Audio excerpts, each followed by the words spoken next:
ముందుగా మన తండ్రి అయిన దేవునికి నా యొక్క కృతజ్ఞత స్తుతులు చెల్లించుకుంటూ వీడియో చూస్తున్న సహోదరులందరికీ మన ప్రభువు మన రక్షకుడైన యేసు నామములో నా యొక్క వందనం తెలుసుకుంటున్నాను. ప్రియులారా, బాగున్నారా?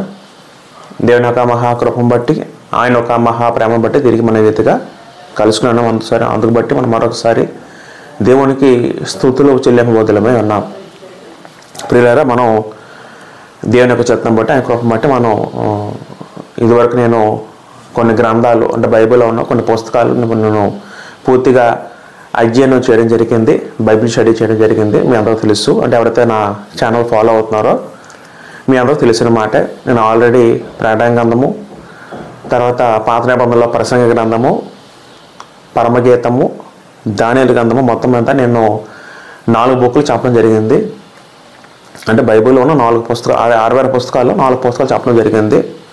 నేను ఇంతకుముందు చెప్పిన రీతి ప్రకారము నేను ఇక నుంచి రోమపత్రిక నేను బైబిల్ స్టడీ చెప్దాం అనుకుంటున్నాను. కాబట్టి మనం ఇవాళ నుంచి కూడా మనం రోమపత్రిక స్టడీ చేద్దాం. నాకు కోరిక ఏంటంటే నా మొత్తం బైబిల్ మొత్తం అన్ని పుస్తకాలు కూడా టచ్ చేసి చెప్పాలని నాకు కోరిక ఉంది. ప్రభు చిత్తం అయితే అది అన్నీ కూడా నా జీవితకాలంలో నెరవేరాలని నేను కోరుకుంటున్నాను. అందుకు దేవుని కూడా ప్రార్థిస్తున్నాను. పిల్లరా, మరి ఇక నుంచి మనం రోమియోలు రాసిన పత్రిక అనే దాకా చదువుకుంటాం. చాలా మంచి మంచి అద్భుత సత్యాలు మనం తెలుసుకుంటాం, ఎంతో లోతైన జ్ఞానం తెలుసుకుంటాం. అయితే ఈ వీడియో మటుకు ఇది అధ్యయనం మనం ఇంకా స్టార్ట్ చేయబోం, కానీ రోమ గ్రంథం గురించి, రోమ పత్రిక ఏదైతే ఉందో ఆ పత్రిక విశేషాలు ఏంటి, అది ఎవరు రాశారు, ఎప్పుడు రాశారు, దాని గురించి తదితర విషయాలన్నీ కూడా మనం ఈ వీడియోని నేర్చుకునే ప్రయత్నం చేద్దాం. వచ్చే ఎపిసోడ్ నుంచి మనం పూర్తిగా మొదటి అధ్యాయం నుంచి మనం కంటిన్యూషన్గా వెళ్ళిపోతాం. రైట్, ఇప్పుడు మనం ఇంకా పాటలకు వెళ్ళిపోతాం. అనేక మాటలు నేర్చుకోవాలి. కాబట్టి ఎవరైతే నా ఛానల్ ఫాలో అవుతున్నారో ఇక నుంచి మీరు రోమన్స్ అనే రోమపత్రిక కూడా మనకి చెప్తాం, కాబట్టి మీరు కూడా అది తరుగా ఫాలో అవ్వాలి. నేను మీకు విన్నవించుకుంటున్నాను. మనం మొదటగా పిల్లల రోమియోల పత్రిక మనకి వెళ్ళిపోతున్నప్పుడు మనకు తెలుసు బైబిల్ అంట్లో మొత్తం కూడా 66 పుస్తకాలు ఉన్నాయి.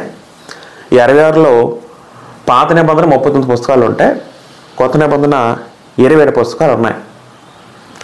ఈ 27 పుస్తకాలు కొత్త నిబంధనలు ఏదైతే ఉన్నాయో మనం దాన్ని 4 రకాలుగా వర్గీకరించుకుంటే సువార్తలు, సంఘ చరిత్ర, పత్రికలు, ప్రవచన గ్రంథము. నీ ఎదురుగా చాలాసార్లు చెప్పాను, మరోసారి జ్ఞాపకం చేస్తాను, మనందరికీ తెలిసిన మాట. సువార్తల్లో మత్తయి నుంచి యోహాను వరకు సువార్తల కింద వస్తే, సంఘ చరిత్ర అపోస్తల కార్యం ఏదైతే ఉందో దాని సంఘ చరిత్ర అంటారండి. తర్వాత రోమియోలు రాసిన పత్రిక నుంచి యోధా పత్రిక వరకు దాంతో కూడా పత్రికలు అంటారండి. ఆఖరిగా ప్రకటన గ్రంథము అది ప్రత్యేకమైన గ్రంథము, ప్రవచన గ్రంథంగా పిలువబడింది. ఈ విధంగా మనం 4 రకాలుగా వర్గీకరించవచ్చు కొత్త నిబంధనని. అయితే సాధారణంగా పత్రికలు మనం చదువుకున్నప్పుడు మొత్తం మీద 21 పత్రికలు ఉన్నాయి. ఈ పత్రికలన్నీ కూడా ఎవరి పేరు అయితే పొందుతారో వాళ్ళ పేరు రాయించబడ్డాయి. మరికొన్ని పత్రికలు వ్యక్తిగతంగా పేరుతో రాయబడ్డాయి. మనకు తెలుసు, ఉదాహరణకి రోమ పత్రిక అంటే రోమా సంఘం రాసిన పత్రిక కాబట్టి సంఘం పొందింది కాబట్టి ఆ సంఘాన్ని బట్టి పత్రిక పేరు మెన్షన్ చేయడం జరిగింది. తిమోతి పత్రిక అంటే వ్యక్తిగతంగా ఒక పర్సన్కి రాశారు కాబట్టి తిమోతికి సంబంధించి, అంటే తిమోతి వ్యక్తిగత సంబంధించి రాసిన పత్రికను అర్థం చేసుకోవాలి. ఆ విధంగా సంఘానికి రాసిన పత్రికలు ఉన్నాయి, వ్యక్తిగతంగా రాసిన పత్రికలు ఉన్నాయి. స్థానిక సంఘాలు రాసిన పత్రికలు ఏవైతే ఉన్నాయో అవి ఇంచుమించు 9 ఉన్నాయి. ప్రియులారా, రోమియోలు రాసిన పత్రిక నుంచి 2వ దశలోనికలకు వరకు కూడా మొత్తం 9 ఉంటే ఆ 9 పుస్తకాలు కూడా స్థానిక సంఘాలుగా రాసిన పత్రికలు. మరి వ్యక్తిగతం కూడా పౌలుగా పత్రికలు రాశారు. అది మొదటి తిమోతి నుంచి ఫిలోమోను వరకు. ఆ హెబ్రీ పత్రిక పక్కన పెడితే మొదటి తిమోతి నుంచి ఫిలోమోను వరకు ఇది వ్యక్తిగతంగా రాసిన పత్రికను అర్థం చేసుకోవచ్చు. ఈ విధంగా మొత్తం మీద అంతా కూడా కొత్త నిబంధనలో 27 పుస్తకాలు ఉన్నాయి, 21 పత్రికలు ఉన్నాయి. రైట్. అయితే ఈ పత్రికల్లో మనం చదువుకున్నప్పుడు అంటే 27 పత్రికల్లో అన్నిట్లు కూడా అతి శ్రేష్టమైన పత్రిక ఏదైనా ఉంటుందంటే అది రోమియోలు రాసిన పత్రిక. అయితే దాని విశేషాలని మనం ఇంకా ఆలోచిస్తూ వస్తాం. మొదటగా కొత్త నిబంధనలో ఇది 6వ పుస్తకం అండి, అంతే కదా. మత్తయి సువార్త, మార్కు, లూకా, యోహాను, అపోస్తలుల 5 అయితే 6వదిగా రోమియోలు రాసిన పత్రిక మన బైబిల్లో చేర్చబడింది. తర్వాత ఇది కేవలము ఇది పత్రికలన్నింటిలో రోమియోలు రాసిన పత్రిక మొదటగా ఉంటుందండి, అంతే కదా. అపోస్తలుల సంఘ చరిత్ర అయితే వెంటనే రోమియోలు రాసిన పత్రిక ఉంటుంది. అయితే పత్రికల్లో మొదటి స్థానంలో పెట్టడానికి కారణం అంటే పౌలు గారు దీన్ని మొదట రాశారేమని చాలామంది అనుకోవచ్చు. కాకపోతే పరిస్థితి అలా కాదు.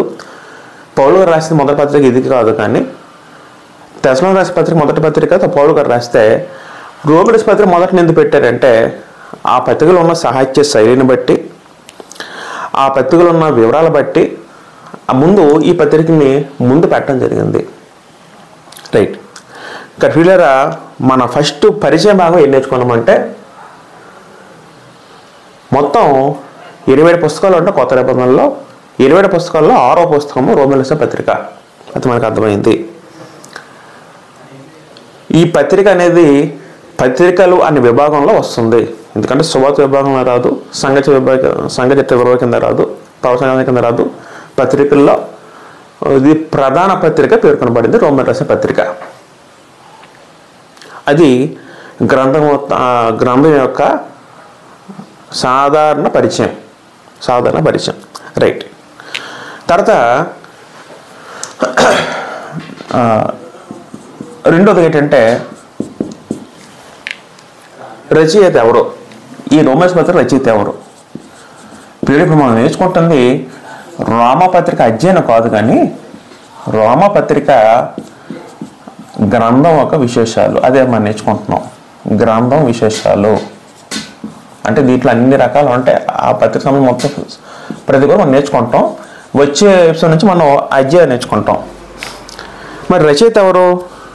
రచయిత ఎవరంటే ఆబ్వియస్గా పరిశుద్ధాత్ముడే రచయిత. మనకు తెలుసు బైబిల్ అంతా కూడా పరిశుద్ధాత్మ ప్రేరేపణ వల్ల రాయించబడింది. కాబట్టి మనం రచయిత అనగానే మొదట మనం ఎప్పుడైనా పరిశుద్ధాత్మని అనాలండి. వెంటనే మనం ఆ పౌలు కానీ లేదా పౌలు రాశారండి పేతురు అలాగ అనకూడదండి. దైవిక రచయిత ఎప్పుడు పరిశుద్ధాత్ముడే. 2 పేతురు రాసిన పత్రిక మొదటి 21 చదువుకుంటే మనకు తెలిసిన మాట ఇయాలి అనగా ప్రవచనం ఎప్పుడైనా మనుషుని ఇచ్చిన బట్టి కలగలేదు, కానీ మనుషులు పరిశుద్ధాత్మ వలన ప్రేరేపించబడిన వారే దేవుని మూలంగా పలికిరి. మనుషులు ప్రేరేపించబడ్డారు పత్రికలు రాస్తున్నప్పుడు. ఎవరి ద్వారా? పరిశుద్ధాత్మ ద్వారా. కాబట్టి దైవిక రచయిత పరిశుద్ధాత్ముడు అవుతాడు. మరి మానవ రచయిత ఎవరు అంటే అలా విభజించుకోవాలి. దైవిక రచయిత, మానవ రచయిత. మానవ రచయిత ఎవరంటే గ్రంథం బట్టి మనం ఆలోచించగలిగితే రోమియోలు రాసిన పత్రిక మొదటి రోజుల్లోనే అక్కడ సంబంధం ఉందని ఒకసారి ఆలోచిద్దాం. ఈ పత్రిక రాసింది ఎవరంటే పౌలు గారే రాశారండి. మొదటి చదువుకుందాం. రోమియోలు రాసిన పత్రిక. యేసుక్రీస్తు దాసుడును అపోస్తలుగా ఉన్నట్టుకు పిలువబడిన వాడును దేవుని సువార్త నిమిత్తం ప్రత్యేకించబడిన పౌలు రోమాలో ఉన్న దేవుని ప్రియులందరికీ అనగా పరిశుద్ధులుగా ఉన్నట్టుకు పిలువబడిన వారందరికీ రాయినది అని పదం వాడారండి. కాబట్టి రచయిత ఎవరంటే పౌలు గారు. ఎందుకంటే పౌలు స్పష్టం చేశారు నేనే రాశానని. రోమాలో ఉన్న సంఘంలో ఉన్న వాళ్ళు రాస్తున్నట్టు ఆయన స్వయంగా చెప్పుకున్నాడు. కాబట్టి మానవ రచయిత ఎవరంటే పౌలు గారు. మనకి కొత్త నిబంధనలో పత్రికలన్నింటిలో మనం చూడగలిగితే 21 పత్రికల్లో 13 పత్రికలు పౌలు గారు రాశారండి. అయితే హెబ్రీ పత్రిక అనేది పౌలు గారు రాశారా మరొకరు రాశారా అది ఒక క్లారిటీ లేదు, అది వివాదాస్పదంగా ఉంది. కాబట్టి హెబ్రీ పత్రిక కూడా పౌలు గారు రాశారు అనుకుంటే 14 పత్రికలు పౌలు గారు రాశారు. లేదు హెబ్రీ పత్రిక పక్కన తీసేస్తే 13 పత్రికలు కొత్త నిబంధనలో పౌలు గారు రాశారని మనం అర్థం చేసుకోవాలి. రైట్. అయితే రాసింది ఎవరంటే పౌలు గారు. అయితే మనం రోమియోలు రాసిన పత్రిక 16:22 చదువుకుంటే అక్కడ మరో మాట ఉంటుందండి. అది కూడా ఒకసారి ఆలోచిద్దాం. 16:22 చదువుకున్నప్పుడు ఈ పత్రిక రాసిన తెర్తియో అను నేను ప్రభువునందు మీకు వందనం చేయుచున్నాను పదం వాడాడు. ఇదేంటిది? రాసిందేమో పౌలు గారు మొదట చెప్తుంటే చివరికి వచ్చేసరికి ఈ పత్రిక రాసిన తెర్తియో అనే పదం వాడారు. ఈ తెర్తిని వ్యక్తి ఎవరు? తెర్తియు ఈ తెర్తివతి ఎవరంటే బహుశా పౌలు గారి శిష్యుడే ఉంటారు. అంటే ఈ బహుశా ఈ రాసే టైంకి ఆయన అంటే మాటలు చెప్తుంది పౌలు గారు అయితే పక్కన లేఖికుడు అంటారండి. అంటే దీని మనం ఏకత్వం చేసుకుంటే లేఖికుడు అంటే రాసింది ఈయన. చూడండి, పెనతో రాసింది ఈయన, ప్రేరేపించబడింది పౌలు గారు. ఈయన చెప్తున్న మాటలు ఈయన రాశారు. మరి పౌలు గారు ఎందుకు రాలేదంటే బహుశా ఆయనకి అనారోగ్య సమస్య కావచ్చు. మనకు తెలుసు సాధారణంగా ఆ పౌలు గారు అప్పుడున్న ఆయన ఉన్న శ్రమల హింసల వల్ల బహుశా ఆయన శరీరం కూడా సహకరించుకోవచ్చు. ఆయన కన్ను కూడా చిన్న సమస్య ఉందండి. అప్పుడు మనం గలిత పత్రిక చదువుకున్నప్పుడు ఆయనకు చిన్న కన్ను సమస్య ఉంది. బహుశా లుస్త్రాపట్నంలో ఆయన కొట్టేసిన సమయంలో కన్ను దెబ్బతిందో మనకి తెలియదు, సంపద క్లారిటీ లేదు కాబట్టి అటువంటి తదితర కారణాల వల్ల ఆయన రాలేకపోవచ్చు. కానీ రాసింది తిర్తిన వ్యక్తి అయినప్పుడు కూడా లేఖికుడు అంటారు. రాసిన మాటలు ఎవరు అంటే పౌలు గారు, పరిశుద్ధాత్మ ద్వారా పౌలు ప్రేరేపించబడితే లేఖికుడు తదితర రాశారు.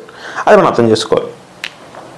ఈ పత్రికని ఫీబే అనే ఒక స్త్రీ 16 అధ్యాయము 1వ వచనం 2వ చదువుకుంటే, కెంక్రేలో ఉన్న సంఘ పరిచారకులకు ఫీబే అను మన సహోదరిని పరిశుద్ధులు తగినట్టుగా ప్రభువును చేర్చుకొని ఆమె మీ వలన కావాల్సింది ఏదైనా ఉన్నాయో సహాయం చేయాలని ఆమె గురించి మీకు సిఫార్సు చేస్తున్నాను అని పదం ఉంటుందండి. అక్కడ ఒక పదం రాయబడింది. ఎవరంటే ఫీబే, కెంక్రేలో ఉన్న సంఘ పరిచారకులకు ఫీబే. ఆ ఫీబే అనే స్త్రీ ఎవరైతే ఉన్నారో ఆ స్త్రీ ద్వారా ఈ పత్రికని అప్పుడు పంపారు. ఈనాడు ఉన్న టెక్నాలజీలో ఆనాడు లేదు. ఇప్పుడు మొబైల్స్ కానీ ఈమెయిల్స్ కానీ ఆనాడు లేవు కాబట్టి ఆ కాలంలో ప్రత్యుత్పత్తి ఎలా జరిపేవారంటే మనుషుల ద్వారా పంపేవారు. వారిని ఉత్తరాలు, మనకి ఇప్పుడు పోస్ట్ ఆఫీస్లో ఉత్తరాలు ఉంటాయి కదా, ఆ కాలంలో ఉత్తరాలు ఉండేవారు. ఉత్తరాల ద్వారా ఒక మనిషికి చేరవేసేవారు మెసేంజర్ ద్వారా. ఆ విధంగా ఆ కాలంలో ఫీబే అనే స్త్రీ ద్వారా, అది గుర్తుపెట్టుకోండి, ఫీబే అనే స్త్రీ ద్వారా ఈ రోమరస్ పత్రిక పౌలు గారు ఈవిడికిచ్చి సంఘాన్ని పంపడం జరిగింది. ఆవిడ పేరు ఏంటంటే ఫీబే. ఈవిడ నిజంగా ఈ స్త్రీ కానీ ఈ పత్రిక పట్టుకెళ్ళిపోతే రోమరస్ పత్రిక మనకి ఇప్పుడు ఉండేదే కాదు. రైట్. తర్వాత ప్రియులారా 3వ మాటకి ఏం చదువుకుందాం. 3వ కాలం అంటే పొందింది ఎవరు? రచయిత మనం ఆలోచించాం. ఎవరు పొందారు అంటే ఎవరికి రాశారు అంటే రోమాలో ఉన్న క్రీస్తు సంఘము. రోమిలో రాసిన పత్రిక 1వ అధ్యాయము మనం చదువుకున్న కాబట్టి 1వ వచనంలో ఇక్కడే పౌలు గారు చెప్పారు కాబట్టి 2వ చదువుకుంటే దేవుని సుమాత నిమిత్తము ప్రత్యేకంగా పిలువబడిన పౌలు రోమాలో ఉన్న దేవుని ప్రియులందరికీ అనగా పరిశుద్ధులు ఉంటూ పిలువబడిన అందరికీ పదవి వాడారండి. రోమాలో ఉన్న ప్రియులందరికీ పరిశుద్ధులు అంటే అర్థం ఏంటి అంటే రోమ్లో నివసించే క్రైస్తవులు, రోమ అన్న పట్టణంలో ఉన్న క్రైస్తవ సంఘం అనే ఉద్దేశం అర్థం అవ్వాలి. రోమాలో ఉన్న సంఘాన్ని ఉద్దేశించి పౌలు గారు ఈ మాట రాశారు. రాసింది పౌలు గారు ఎవరికి రాశారంటే రోమ పట్టణంలో క్రీస్తు సంఘం వాళ్ళకి రాశారండి. మనం రోమిలస్ పత్రిక 16 అధ్యాయము 4 చదువుకున్నప్పుడు ఆయన వందనవచనం చెప్పుకుంటూ వస్తూ ఒక మాట వాడుతారు. అక్కడ 4వ వచనంలో వారు నా ప్రాణం కొరకు తమ ప్రాణం అర్పించుటకు తెగించారు. ఎవరంటే అకుల ప్రిస్కిల్లా. 1వ వచనంలో 3లో మాట ఉంటుంది.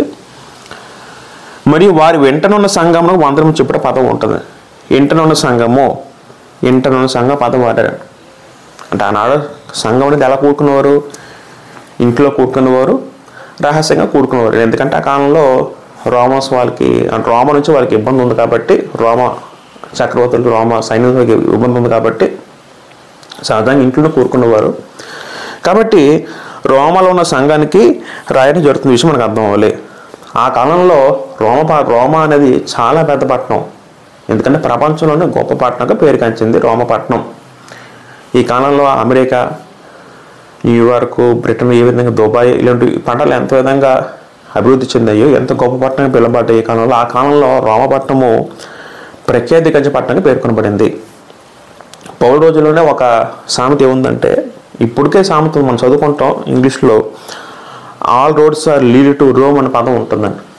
అంటే అర్థం ఏంటంటే ఆ కాలంలోనే రోమన్స్ కాలంలో వాళ్ళు రోడ్లను బాగా డెవలప్ చేశారటండి.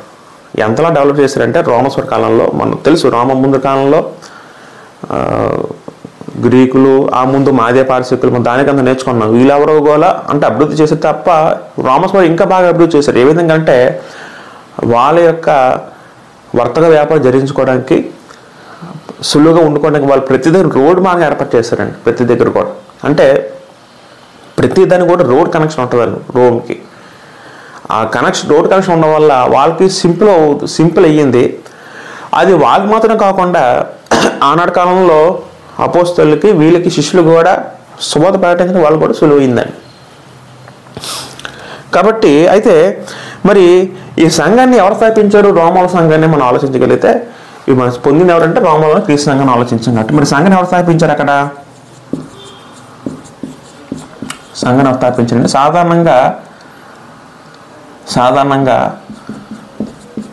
రోమన్ క్యాథలిక్స్ వారు ఏం భావిస్తారంటే పేతురు గారు, అపోస్తలుడైన పేతురు గారు అక్కడ ఒక 25 ఏళ్ళు పనిచేశారు, బిషప్గా ఉన్నాడు అని నమ్ముతారండి. నమ్ముకొని పేతురు గారు పనిచేసి చెప్తూ ఉంటారు. కానీ అది గ్రంథపరంగా అది యాక్సెప్ట్ అవ్వదు, అంగీకారం అవ్వదు. ఎందుకంటే మనం కొన్ని మాటలు చదువుకున్నప్పుడు అంటే ఇటువంటి బోధ లోకంలో ఉంది. పేతురు గారు అక్కడ పనిచేశారని క్యాథలిక్లు, రోమన్ క్యాథలిక్ ఆర్సీ వారు చెప్తారు. కానీ మరి అలాంటప్పుడు పేతురు గారు పనిచేస్తుంటే, ఆయన స్థాపించుంటే రోమన్స్ పత్రికలోని 16:3-15 వచనాల్లో వంతన సమర్పణ చేసుకున్నప్పుడు పౌలు అక్కడ పేతురు ప్రస్థానం అక్కడ ఉండదు. పేతురు గారి పేరు అక్కడ ఉండదండి. అక్కడ పేతురు గారి ప్రస్థానం అక్కడ ఉండదు. మరి ఎందుకు ఈ మాట వచ్చింది, పేతురు గారు అక్కడ ఉన్నారని అంటే అది బహుశా ఊహించుంటారు, కల్పించుంటారు తప్ప వాస్తవానికి పేతురు గారు అక్కడ పనిచేయలేదు. మరి సంఘంలో స్టార్ట్ అయింది అక్కడ డౌట్ రావచ్చు. వాస్తవానికి ఒక్కసారి మనం కొంచెం బ్యాక్ స్టడీ, ఒక హిస్టరీకి మనకు వెళ్ళగలిగితే క్రీస్తు శకము 70లో అంటే 78లో 78 కానీ 70 నుంచి కానీ ఆ బిట్వీన్ మధ్యలో క్రీస్తు పూర్వం అండి, క్రీస్తు పూర్వం జరిగే మాట చెప్తున్నాం. మనకి ఎంతమంది తెలుసు, ఎంతమంది దానికంతా నేర్చుకున్నాం. మక్కబీలు వాళ్ళు ఇంచుమించు 160 ఆ రాజు వల్ల వీరు మక్కబీలు పుడతారు కదంటే మనం ఇంతకుముందు మనం నేర్చుకున్నాం కదా. దాని గ్రంథంలో 168 నుంచి కూడా మక్కబీలు ప్రస్థానం స్టార్ట్ అయితే అలాగే ఎఫిఫెనస్ నేర్చుకున్నాక అంత్యోక ఎఫిఫెనస్ అనే వ్యక్తి ఆ రాజు పుట్టడం వల్ల వాళ్ళు హింసిస్తుంటే మక్కబీలు తిరబడతారని, అంటే క్రైస్తవ యూదుల గుంపు నుంచి ఒక గుంపు సెపరేట్ చేయబడి వ్యతిరేకంగా ఒక యుద్ధోద్దలంగా మారుతారండి, యుద్ధ సైన్యంగా మారుతారు. మక్కబీలు కొంతకాలం వరకు బాగానే ఉంది యోధ రాజ్యం. తర్వాత మక్కబీలు కూడా వాళ్ళు కూడా డౌన్ అయిపోతారు. అప్పుడు రోమన్స్ వారు ఎంటర్ అవుతారు. గ్రీకు సామ్రాజ్యం పూర్తిగా అంతరించిపోద్ది. అప్పుడు రోమన్స్ కాలంలో అంటే పాంపే అనే ఒక రాజు యెరూషలేం పట్టుకుంటాడు. ఆ యెరూషలేం పట్టుకున్నప్పుడు అందరిని బందీలకు చేసినప్పుడు అప్పుడు చాలామంది యెరూషలేం నుంచి కొంతమంది బానిసలుగా యెరూషలేం పట్టణం నుంచి వాళ్ళ ఊరికి పట్టుకెళ్తారు. ఎవరంటే పాంపే అనే రాజు యెరూషలేం పట్టుకున్నప్పుడు యెరూషలేంలో ఉన్న జనాంగాన్ని తీసుకెళ్ళి రోమాకి పట్టుకెళ్తారండి. పట్టుకెళ్ళినప్పుడు కూడా రోమాలో ఉన్న యూదులు ఎవరైతే ఉన్నారో వాళ్ళు దేవుని మర్చిపోలేదు, దేవుని ఆచారాలు విస్మరించలేదు. వాళ్ళు అక్కడ ఉన్నప్పుడు కూడా వాళ్ళు విశ్రాంతి మందిని ఏర్పాటు చేసుకొని దేవుని ఆరాధించడం అటువంటి పనులు చేస్తూ ఉండేవారు. అప్పుడు కూడా కొంచెం భక్తిగా కొత్తలో ఉండేవారు. ఎక్కడంటే రోమాలో ఉన్న యూదులు. అసలు గమనించండి, ఇప్పుడు చెప్తున్న మాట క్రీస్తు పూర్వము 70 సంవత్సరాలు చెప్తున్న మాట. వాళ్ళు టైబర్ నది అవతల వాళ్ళకు సపరేట్గా ప్లేస్ కేటాయించి రామస్వరం వారిని పెట్టినప్పుడు వాళ్ళందరూ కూడా అక్కడ నీట్గా అక్కడ ఉన్నప్పుడు కూడా వాళ్ళు దేవుని విస్మరించలేదు, దేవుని ఆచారాలు పాటిస్తూ సంపాదన పాటిస్తూ ఆ విధంగా ఉండేవారు. మనం అపోస్తలుల 2:10 చదువుకున్నప్పుడు వాళ్ళు అక్కడ నుంచి కూడా యెరూషలేంకి వచ్చారండి దేవుని ఆరాధించడానికి. మనం ఇప్పుడు అపోస్తలుల 2:10 చదువుకున్నప్పుడు మనకి చూడండి 2:10 చదువుకుంటే పెంతెకోస్తు పండుగనప్పుడు యెరూషలేంలో జరుగుతున్నప్పుడు కురినే దగ్గరే లిబియా ప్రాంతంలో ఉంది కాపం ఉన్నవారు రోమా నుండి పరవాసులకు వచ్చిన వారు పదం ఉంటుందని.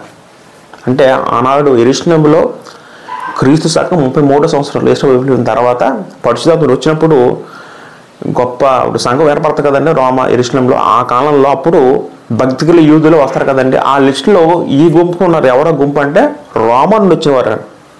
చూసి ఇక్కడ పదం ఉంది కదా, రోమా నుండి పరవాసులకు వచ్చిన వారు పదం ఉంటుందండి. అంటే వీళ్ళు ఎప్పుడు వెళ్ళారంటే క్రీస్తు పూర్వం క్రీస్తు 70 వెళ్తే వాళ్ళు అక్కడ నుంచి కూడా అక్కడ ఉంటూ అక్కడ నుంచి కూడా ప్రతి సంవత్సరం యెరూషలేముకి వచ్చేవారండి. ఓకేనండి. వీళ్ళే 2 అధ్యాయాలు కనబడిన ఈ వ్యక్తులే పేతురు ప్రసంగం ద్వారా వీరు మారుమనసు పొంది రక్షణ మార్గంలో వీరు వచ్చి బాప్తిసం పొంది వీళ్ళు క్రైస్తవులు అయ్యారు. తర్వాత బహుశా మనం 8వ అధ్యాయం చదువుకున్నప్పుడు 8వ అధ్యాయంలో మొదట చదువుకుంటే అప్పుడు సంఘానికి హింస కలిగింది కదండి. అపొస్తలుల 8వ అధ్యాయం మొదట చదువుకుంటే ఆ కాలంలో యెరూషలేములో గొప్ప సంఘం గొప్ప హింస కలిగినందున అపొస్తలులు తప్ప యూదా సమార్య దేశంలో అందరూ చెదిరిపోయారు.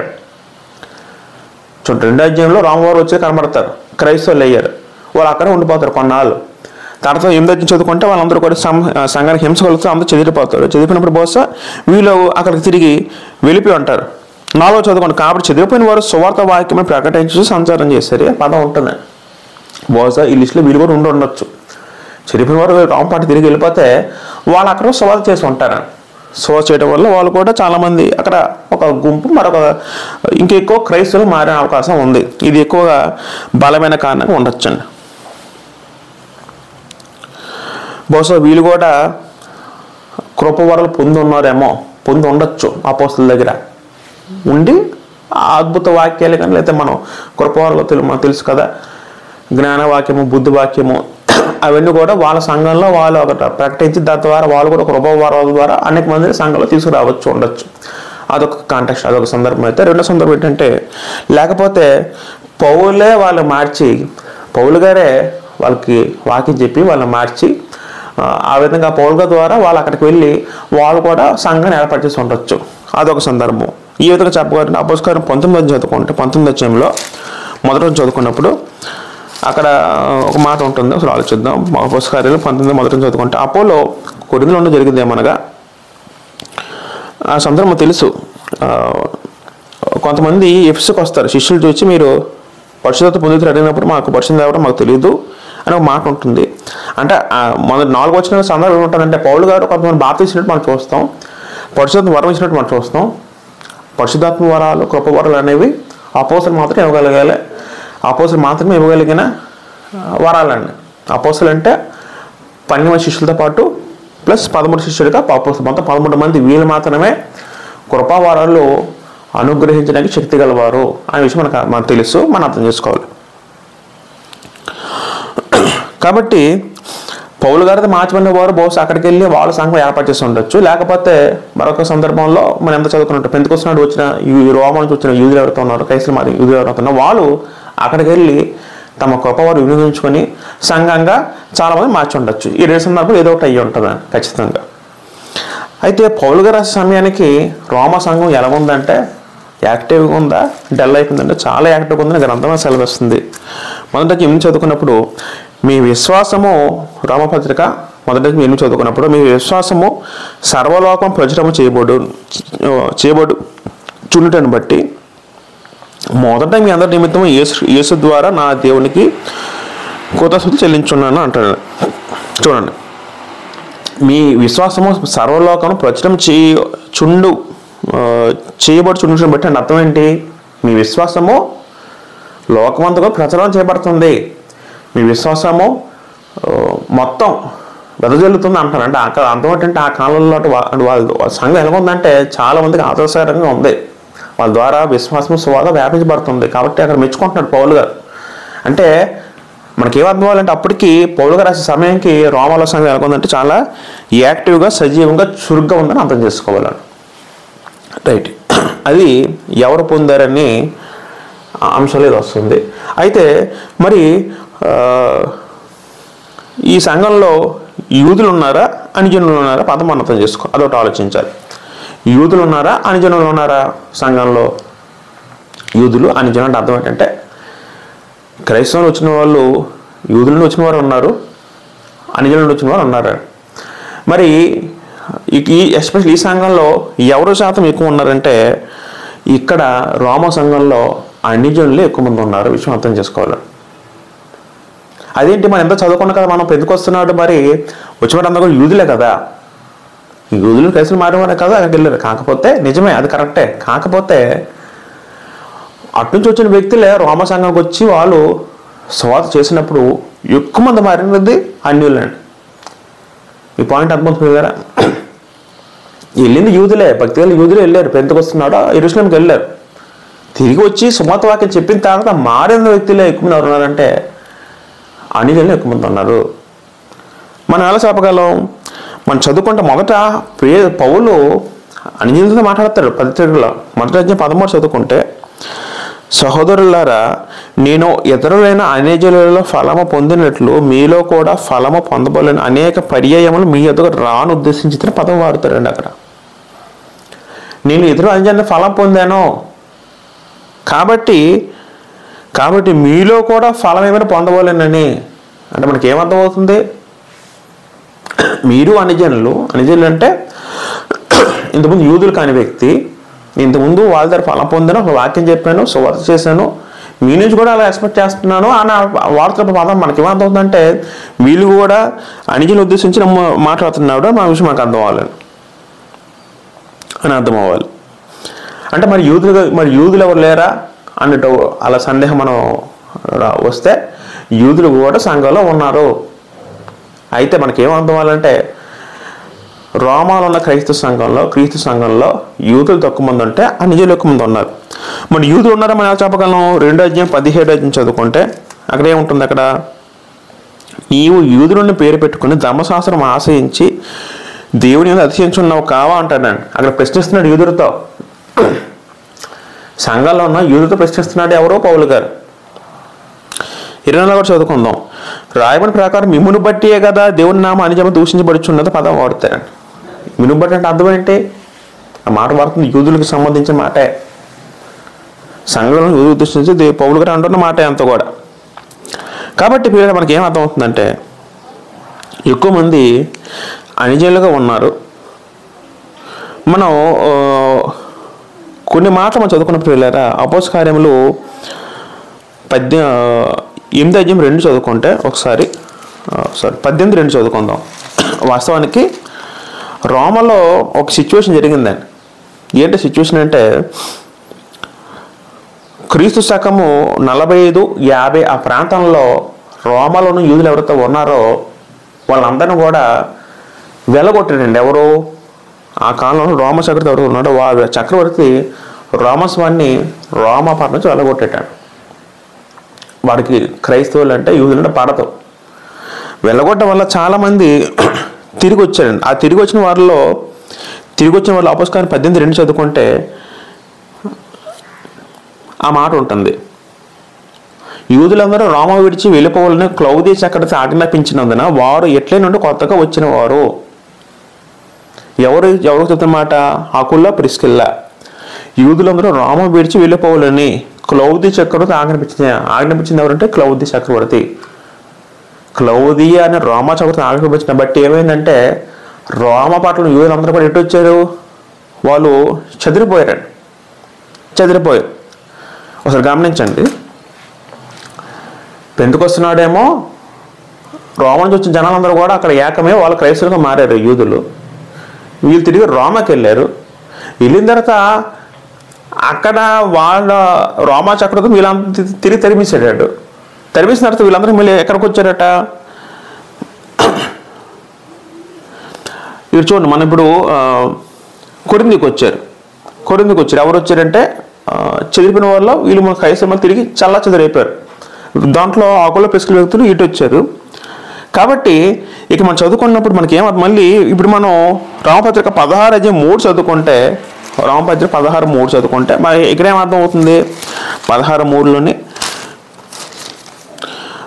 క్రీస్తు నుండి నా జతపరు ప్రిస్కిల్లని ఒకరు నా వందరం చెప్పుడే అంటాడు పౌలు గారు. చూడండి, ఇక మనం జాగ్రత్త గమనించాలండి. ఇక్కడేమో కొరింథీలో ఉన్నప్పుడు పౌలు కొరింథీకి వచ్చినప్పుడు ఆకుల ప్రిస్కిల్ల ఇంట్లో ఉన్నారండి. రామపత్రిక 16 ఇప్పుడు ఏం చదువుకున్నాం మనం? అక్కడ ఉన్న ఆకుల ప్రిస్కిల్ల నా వందరం చెప్పుడు అంటాడు పౌలు గారు. అంటే మొదట వెలగొట్టబడ్డారు, తర్వాత కొరింథీకి వచ్చారు, వాళ్ళ ఇంట్లో పౌలు గారు ఉన్నారు. మళ్ళీ వీళ్ళు రోమాకి వెళ్ళిపోయారు. ఎవరు? ఆకుల ప్రిస్కిల్ల వెళ్ళిపోయినప్పుడు మళ్ళీ పౌలు గారు నాకు వందరం చెప్పడం వాళ్ళకు ఉద్దేశం రాయబడడం జరుగుతుందని మీకు అర్థమవుతుంది లేదా? ఇంకా మనం చదువుకుంటే రామపత్రిక 16 అధ్యాయంలో 28 పేర్లు ఉంటే ఈ 20 పేర్లు ఉద్దేశించి వందనం వచ్చిన చెప్తూ ఉంటే పౌలు గారు దానిలో 2 పేర్లు మాత్రం యూదులండి, మిగతా అందరి పేర్లు కూడా అన్ని జనులే. కాబట్టి ఇవన్నీ మనం గమనిస్తే ఎక్కువ మంది ఉన్నది ఎవరంటే అన్ని జనులు రామ సంఘంలో. కాబట్టి వాళ్ళు ఉద్దేశించి ఎక్కువ అంటే వాళ్ళిద్దరి మధ్యన కొంచెం వైరుధ్యాలు వచ్చాయి. కాబట్టి పౌలు గారు వాళ్ళిద్దరిని సమన్వయపరచడానికి పత్రిక రాయడం జరిగింది. తర్వాత రచన ఎక్కడ రాయబడింది?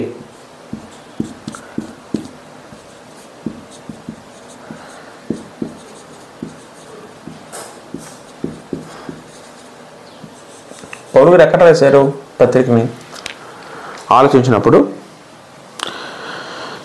పౌలు గారు మొత్తం మీద 3 సువార్త ప్రయాణాలు చేశారండి. మనందరికీ తెలుసు. మొదటి సువార్త ప్రయాణము, రెండో సువార్త ప్రయాణము, మూడో సువార్త ప్రయాణము. మొదటి సువార్త ప్రయాణము అపోస్తలుల కార్యాలు 13 నుంచి 14 2 అధ్యాయాలు ఉంటే బార్నబాతో కలిసి పనిచేశాడు. రెండో సువార్త ప్రయాణము 15 అధ్యాయం 17 నుంచి 18 అధ్యాయాలు 3 అధ్యాయాలు ఉంటుంది, 4 అధ్యాయాలు ఉంటుంది. 18 నుంచి 21 అధ్యాయంలో మూడో సువార్త ప్రయాణం ఉంటుందని. వాస్తవానికి మనం నేర్చుకున్నట్టు పౌలు గారు మొట్టమొదటి రాసిన పత్రిక రోమపత్రిక కాదు. మొదటి రాసింది ఆయన మొదటి దశలోనికి రాసిన పత్రిక. పౌలు గారు 2 సార్లు చెరలోకి వెళ్తాడు.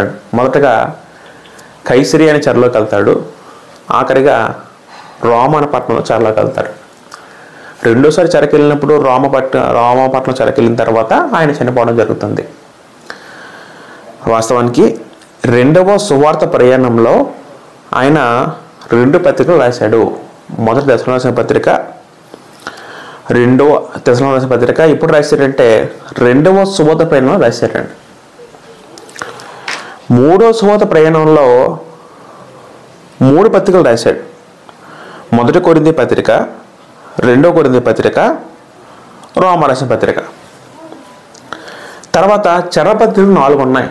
ఏబిసి, ఫిలిప్పి, కొలసి, ఫిలోమోన్, ఈ 4 కూడా చెరపత్రికలు అంటారు. చెరలో ఉన్నప్పుడు రాసిన పత్రిక. చెర తర్వాత మొదటి తిమోతి పత్రిక, తీతు పత్రిక రాశాడు. రెండోసారి చెరకెళ్ళినప్పుడు రెండో తిమోతి పత్రిక రాశాడు. ఇది విభజించుకుంటే అదొక నిజంగా అదొక మంచి సబ్జెక్టు. ప్రభు చేత మనం నేర్చుకుని మొత్తం ప్రయత్నం చేద్దాం. అండ్ ఇది మనం ఇది తెలుసుకుంటే మనకు చాలా సింప్లిఫై అయిపోద్దండి. కొత్త మన గ్రంథాలు చదువుకున్నప్పుడు ఏది ఎప్పుడు రాశారు, ఎవరికి రాశారు, మనకు ఒక క్లారిటీ వస్తుందండి. ప్రభు చేత మీద మనం నేర్చుకునే ప్రయత్నం చేద్దాం. కాబట్టి మనం ఇప్పుడు నేర్చుకోవాల్సింది ఏంటంటే, ఇది ఎప్పుడు రాశారంటే పౌలు గారు 3వ సువార్త ప్రయాణాలు ఉన్నప్పుడు పౌలు గారు రాయడం జరిగింది రోమన్ రాసిన పత్రిక. తర్వాత ఇప్పుడు మనం చదువుకున్నప్పుడు లేదా ఇంకా మనం ఆలోచించగలిగితే అపోస్తలుల కార్యములు 18 అధ్యాయంకి వెళ్ళినప్పుడు 18 ప్రయాణం ఇప్పుడు జరగబడింది అసలు ఆలోచించగలిగితే అపోస్తలుల కార్యం 18 అధ్యాయంకి వెళ్ళినప్పుడు 23 చదువుకుంటే పిల్లలు 23లోని అతడు కొంతకాలం ఉన్న తర్వాత బయలుదేరే వరుసగా గలతీ ప్రాంతమందు ఫ్రుగ్రియా అనే పదం వాడేది. అంటే మనం ఎప్పుడు ఎక్కడ రాశారంటే 3వ సువార్త ప్రయాణము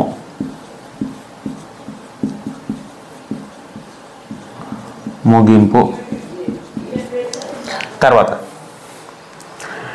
మీకు 18, 23 చదువుకుంటే మీరు ఒరిజినల్ ఉంటే నేను పూర్తిగా వివరించను, మీకు టూకీగా చెప్పుకెళ్ళిపోతాను. 18, 23 చదువుకున్నప్పుడు గలతీ నుంచి స్టార్ట్ అయ్యాడు ఆయన పౌలు గారు. గలతీ, ఫ్రుగ్రియా మీదుగా ఎటు వచ్చాడట, ఆయన ఎఫెసు అనే పట్టణంకి వచ్చాడండి. ఎఫెసు పట్టణంకి వచ్చాడండి ఎవరు, పౌలు గారు. ఇప్పుడు అపోస్తలుల కార్యంలో 19 అధ్యాయం 21 చదువుకున్నప్పుడు 21 చదివితే ఇక్కడ ఒక మాట ఉంటుంది. ఇలాగో జరిగిన తర్వాత పౌలు మాసిదోనియా, అకియా దేశం మార్గంలోకి వచ్చి యెరూషలేముకు వెళ్ళవలెనని మనసులో ఉద్దేశించి నేను అక్కడికి వెళ్ళిన తర్వాత రోమా కూడా చూడవలెనని అనుకున్నాను. చూడండి, ఇలాగా ఎఫెసుకు వచ్చిన తర్వాత మళ్ళీ మాసిదోనియా అక్కడ ప్లేస్కి వచ్చి పౌలు గారు యెరూషలేము వెళ్ళి రోమాకి వెళ్ళాలని అనుకున్నాడట. ఈ మాట ఎక్కడ మనకి రోమాకి వెళ్ళాలని 19:21 ఉంటుందండి. అంటే ఎంత కూడా ఒక లైన్ బై లైన్ సీక్వెన్స్ అండి. దేవుడు కనుక ఏం జరిగిందని గలతీలో స్టార్ట్ అయింది ప్రయాణం, ప్రోగ్రామ్ మీదకి వెళ్ళింది, ఎఫెస్కి వచ్చాడు, యెరూషలేంకి వెళ్ళాలని ఆలోచించాడు. ముందు యెరూషలేంకి వెళ్ళి తర్వాత రోమ్ పాటకి వెళ్ళాలని ఆయన మనసులో అనుకున్నాడు. ఇప్పుడు మనం 1923 చదువుకుంటే 23 నుంచి అక్కడ ఏముంటుందంటే ఆ ఎఫెసులో ఒక పెద్ద కళనం జరుగుతుంది మనకు తెలుసు. 13-23 నుంచి చదువుకుంటే అక్కడ ఆ సందర్భం మనకు తెలుసు, పెద్ద గొడవ జరుగుతుంది. మనం అవన్నీ చెప్పుకోబో మనం తెలిసిన మాట. అది జరిగిన తర్వాత 23-40 దాకా మాట అంతా ఉంటుంది, పెద్ద గొడవ జరుగుతుంది కదా వాళ్ళకి. ఎపిసి పట్టణాలకి పౌలుకి గొడవ జరిగిన తర్వాత మాసిదోనియా 20 అధ్యాయము మొదట చదువుకుంటే ఈ అల్లరి జరిగిన తర్వాత పౌలు శిష్యులను తనతో పిలువనంపించి హెచ్చరించిన మీదట వారి వద్ద సెలవు పుచ్చుకొని మాసిదోనియా వెళ్ళుటకు బయలుదేరాను. తర్వాత 20 మొదటి చదువుకు 5 అక్కడ మాసిదోనియా వెళ్ళారట. ఎవరు? పౌలు గారు మాసిదోనియా వెళ్ళారట. 21లో ఉంటుందండి. మాసిదోనియా వెళ్ళారట. అక్కడ మాసిదోనియా ప్రాంతంలో 3 నెలలు ఉన్నాడండి. అక్కడ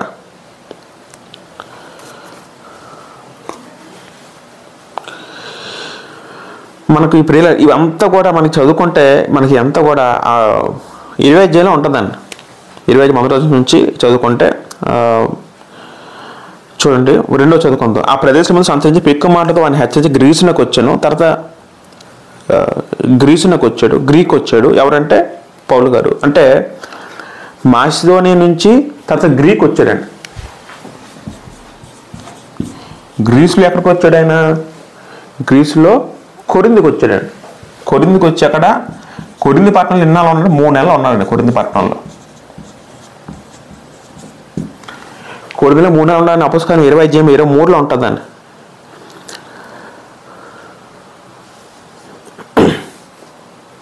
సారీ, అపోస్తలుల 20 అధ్యాయము 2-3 చదువుకుంటే 3వ వచనంలో అక్కడ ఏముంటుంది? అతడు అక్కడ 3 నెలలు గడిపిన పదం ఉంటుంది. అక్కడ గ్రీస్లోని 3 నెలలు గడిపిన పదం ఉంటుందండి. అక్కడ 3 నెలలు ఉంటాడండి అక్కడ కొరింథీలో. 3 నెలల తర్వాత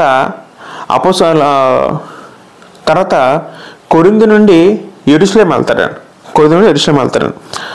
మనకి ఎంత కూడా సీక్వెన్స్ అండి. మనం అవన్నీ చదువుకుంటే 20 అధ్యాయంలో అవన్నీ చదువుకుంటే మనకి కొరింథీ నుండి యెరూషలేంకి వెళ్తారండి.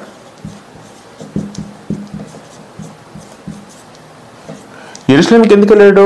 మనం చదువుకుని యెరూషలేం ఫస్ట్కి వెళ్ళి తర్వాత రోమ్ వెళ్తాం అనుకుంటాం. యెరూషలేంకి వెళ్ళాల్సిన అవసరం ఏముందంటే అక్కడ యెరూషలేంలో ఉన్న బీదలైన క్రైస్తవులకి కానుకలు ఇవ్వడానికి బయలుదేరాడండి.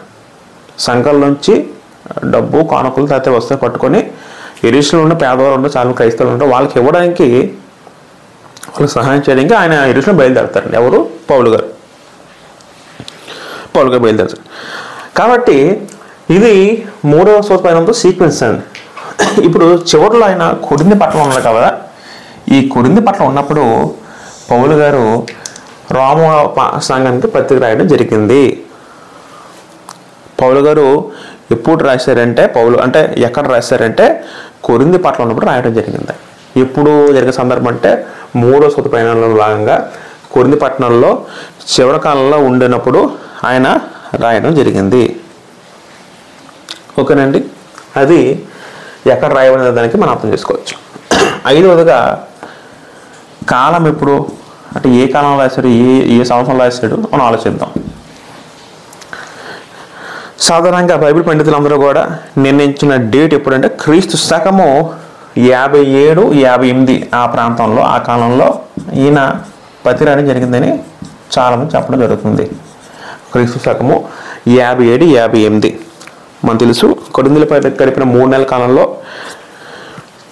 చివరి రోజుల్లో కొరింథీ 3 నెలల చివరి కాలంలో ఆయన రోమపత్రిక రాయడం జరిగింది. మనం ఎలా చెప్పగలమంటే రోమపత్రిక 15 అధ్యాయము 25-28 చదువుకుంటే దీనికి లింక్ అప్ అయ్యి ఉంటుంది. రోమపత్రిక 15 అధ్యాయము 25 నుంచి చదువుకున్నప్పుడు అయితే ఇప్పుడు పరిశుద్ధుల కొరకు పరిచయం చేయొచ్చు యెరూషలేంకి వెళ్తున్నాను అంటాడు. ఇందాక అపోస్తలులు అంటున్నమాట ఇక్కడ కూడా మళ్ళీ 2 ప్రస్తావిస్తున్నాడు పౌలు గారు రోమా సంఘం రాస్తూ. ఎందుకంటే యెరూషలేంకి పరిశుద్ధుల పరిచయం గురించి వెళ్తున్నాను అంటాడు. ఇవ్వాలి అనగా యెరూషలేములో ఉన్న పరిశుద్ధుల్లో భేదలైన వారి నిమిత్తము మాసిదోనియ వారును అకయ వారును కొంత సొమ్ము చందా ఇవి నిష్టపడేది. చూడండి, నిజంగా సంఘం ఆనాడు మాసిదోనియ సంఘం అట యెరూషలేములో సంఘానికి వాళ్ళకి ప్రోత్సహించడానికి, వాళ్ళకి సహాయం చేయడానికి మాసిదోనియ అకయ సంఘస్థులు వాళ్ళు చందా చేశారట. అంటే సంఘం అంతా ఒకటి. అంటే వాళ్ళ దృష్టిలో ఇది మా ప్రాంతంలో ఉన్న సంఘము, అది వేరొక సంఘం, వాళ్ళ దృష్టి వాళ్ళ భావం లేదండి. వాళ్ళ దృష్టిలో సంఘం అంటే సంఘమే. సంఘం అంటే ఏంటి? క్రీస్తుకు అవయవాలని, అంతే కదండి. ఇప్పుడు ఒక ప్రాంతంలో ఉన్న క్రీస్తు మరొక ప్రాంతం సంబంధం లేదు, సంబంధం ఉందా? అందరం అవయవాలని. ఒక శరీరంలో అవయవాలు ఏ విధంగా ఉంటాయో అదే విధంగా భూమి మీద ఏ ప్రాంతంలో సంఘం ఉన్నా సరే అవన్నీ కూడా క్రీస్తు యొక్క సంఘమే. సంఘంలో అవయవాలు అవన్నీ కూడా సంఘాలు అనేవి ఇష్టపడేది. కానీ మనకి ఏమవుతుంది ఇక్కడ? ఇప్పుడు యెరూషలేము వెలుచున్నాను అంటాడు. ఎప్పుడు అంటే కొరింథీలో ఉన్నప్పుడు చివరి మాట అని అర్థం చేసుకోవాలి. మీకు అర్థమవుతుంది పాయింట్, రైట్? తర్వాత ఫీబే, మనం ఎందాక ఆలోచించాం. ఈ ఫీబే స్త్రీ ఎవరంటే కెంక్రేయలోని సంఘ పరిచారకుల పదం. కెంక్రేయ అంటే అది అర్థం ఏంటంటే కొరింథీ పట్టణానికి దగ్గర ఉన్న మరొక పట్టణం కెంక్రేయ అనే పట్టణం. అదే ఒక ఓడరేవు పట్టణం, అది కూడా ప్రఖ్యాతిగాంచిన ఓడరేవు పట్టణం కెంక్రేయ పట్టణం. అయితే ఆ కెంక్రేయ అనే కీర్తి సంఘంలో ఫీబే అనే ఒక స్త్రీ ఉంది. పౌలు గారు ఆ స్త్రీ బహుశా రోమకి వెళ్ళుండొచ్చు, రోమకి ఏదో పని మీద వెళ్ళుండొచ్చు, లేకపోతే ఈ పత్రిక ఇవ్వడానికి వెళ్ళుండొచ్చు. ఆ కారణాన పౌలు గారు ఆ ఫీబే అనే స్త్రీ ద్వారా ఆ పత్రిక ఆవిడకి ఇచ్చి పంపడం జరిగింది. 16 అధ్యాయం మళ్ళీ మనం 23 చదువుకున్నప్పుడు ఒకసారి 23 చదువుకుంటే, నాకును యావ సంఘమునకు ఆతిథ్యం ఇచ్చి గాయులు మీకు వందనములు చెప్పుచున్నాడు పదం వాడతాడు. ఈ పట్టణం ఖజానాకు ఎరస్తు సహోదరునకు వర్తును మీకు వందనములు చెప్పుచున్నాడు పదం వాడతాడు. ఇక్కడ మరొక 2 వ్యక్తులు ఉంటారు. వాళ్ళు ఎవరంటే గాయు, ఎరస్తు. ఈ గాయు, ఎరస్తు ఇద్దరు ఎవరంటే అంటే వాళ్ళు కూడా మీకు వందనములు చెప్తున్నారు పౌలు గారు అంటారు. గాయి, ఎరస్తు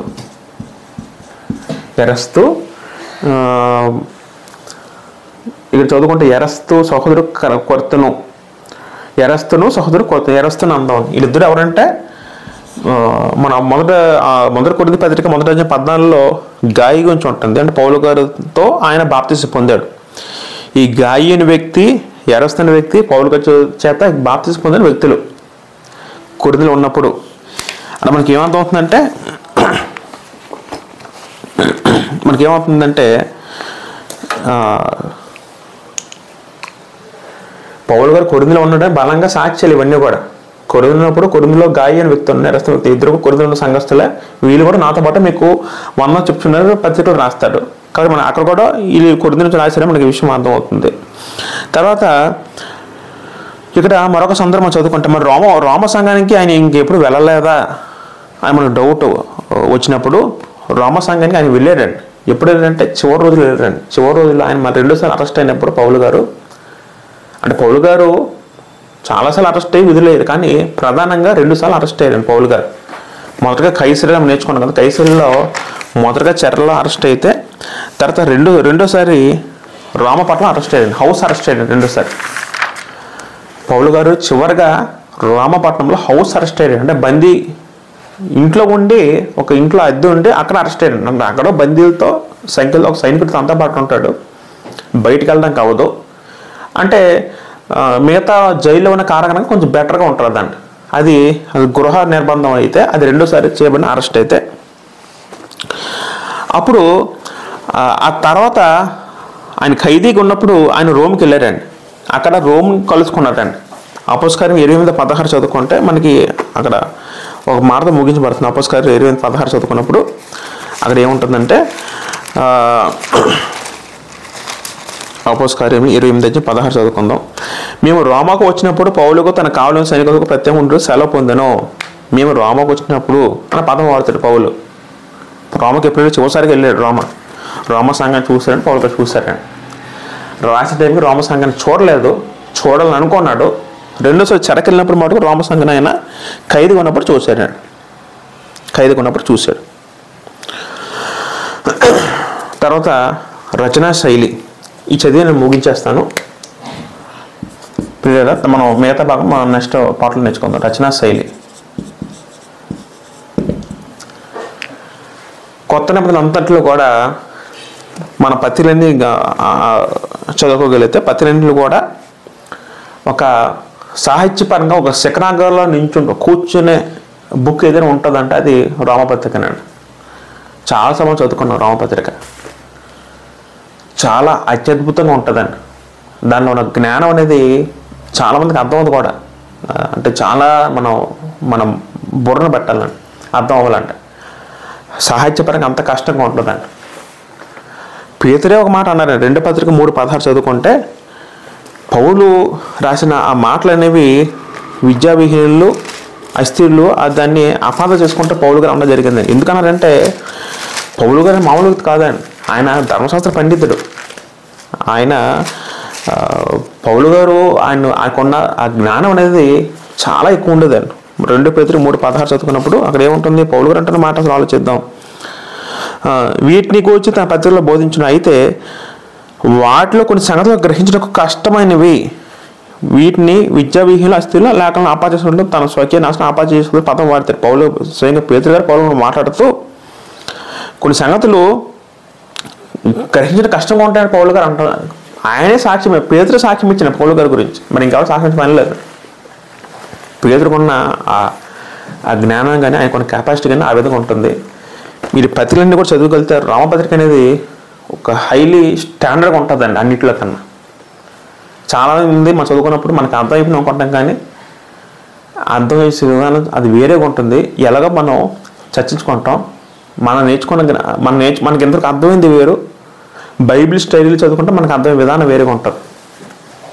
చదువుకుని మనం సాధారణ చదువుతున్నప్పుడు రామపత్రిక మనకు ఒక విధంగా అర్థం అవుతుందని, కానీ అది రాయబడిన విధానం అర్థాలు కాదు. అది ఏంటో మనం పూర్తిగా నేర్చుకుంటాం. అయితే మనం చదువుకో మొదట ఎందుకు పెట్టబడింది, మొదట రాసింది కాదు. ఎందుకు పెట్టబడింది అంటే దానికున్న సాహిత్య విలువను బట్టి, దానికున్న ఆ బుక్ ఉన్న స్టాండర్డ్ బట్టి మొదట పెట్టడం జరిగింది. ఈ విషయం మనకు అర్థమైంది. తర్వాత రామపత్రిక అనేది పౌలు గారి యొక్క గొప్ప రచనగా పేర్కొనబడింది. గ్రంథం బట్టి పౌలు గారి గొప్ప రచన ఏదైనా ఉందంటే అది రామపత్రిక అర్థం చేసుకోవచ్చు. ఎందుకంటే చాలా హై స్టాండర్డ్లో ఉంటుంది. ఎన్నో విషయాలు చాలా తెల్లబడ్డాయి. వాస్తవానికి రామపత్రిక ఎప్పుడు వస్తుంది, అపస్కారం తర్వాత వస్తుంది కదా. అపస్కారాలు ఏం చెప్తుందంటే మనం రక్షణ పొందడానికి ఏం చేయాలో అపస్కారాలు చెప్తే, రామపత్రిక ఏం చెప్తుందంటే ఆ రక్షణ మనకి ఎలాగొచ్చింది, ఎందుకు వచ్చిందని రామపత్రిక చెప్తుందండి. కాబట్టి ఆ అద్భుత రచనలో ఏమి ఉన్నావో ఎలాగ ఉన్నాయో మనం వచ్చే ఎపిసోడ్ పరిశీలిద్దాం. అంటే వచ్చే ఎపిసోడ్లో కాదు, కానీ వచ్చే ఎపిసోడ్లోకి మిగతా భాగం పరిశీలిద్దాం. ఎందుకంటే మనం కొంత భాగం అయ్యింది, ఇంకా చెప్పుకుంటే ఇంకా మరొక గంట అవుద్దేమో. మనం ఇక్కడితో ఆఫ్ చేసుకొని ఇంకా వచ్చే ఎపిసోడ్లో కూడా ఇంకా దీన్ని కంటిన్యూ కొనసాగిద్దాం. అంటే ఇంకొద్ది భాగం ఉంది, వీళ్ళతో కొనసాగించి ఓ 2 వచ్చేలా ఆలోచించే ప్రయత్నం చేద్దాం. ఇంతవరకు వాక్యాన్ని ఓపిక సహోదరులతో మరొకసారి నా యొక్క వందం తెలియజేసుకుంటూ, మీరు కూడా నాతో కూడా ఫాలో అవ్వండి దయచేసి. ఇక్కడ నుంచి కూడా చాలా అద్భుతమైన మర్మాలు, అద్భుతమైన విషయాలు, మన ఆత్మీయ ఎదుగుదలకు సంబంధించిన విషయాలని మనం నేర్చుకోబోతున్నాం ప్రభు చిత్తం బట్టి. అవి మన జీవితానికి ఎంతో ఉపయోగపడితే మనం ధన్యకరంగా ఉంటాయని నేను భావిస్తూ మీకు విన్నవిస్తున్నాను. అందరికీ వందనాలండి.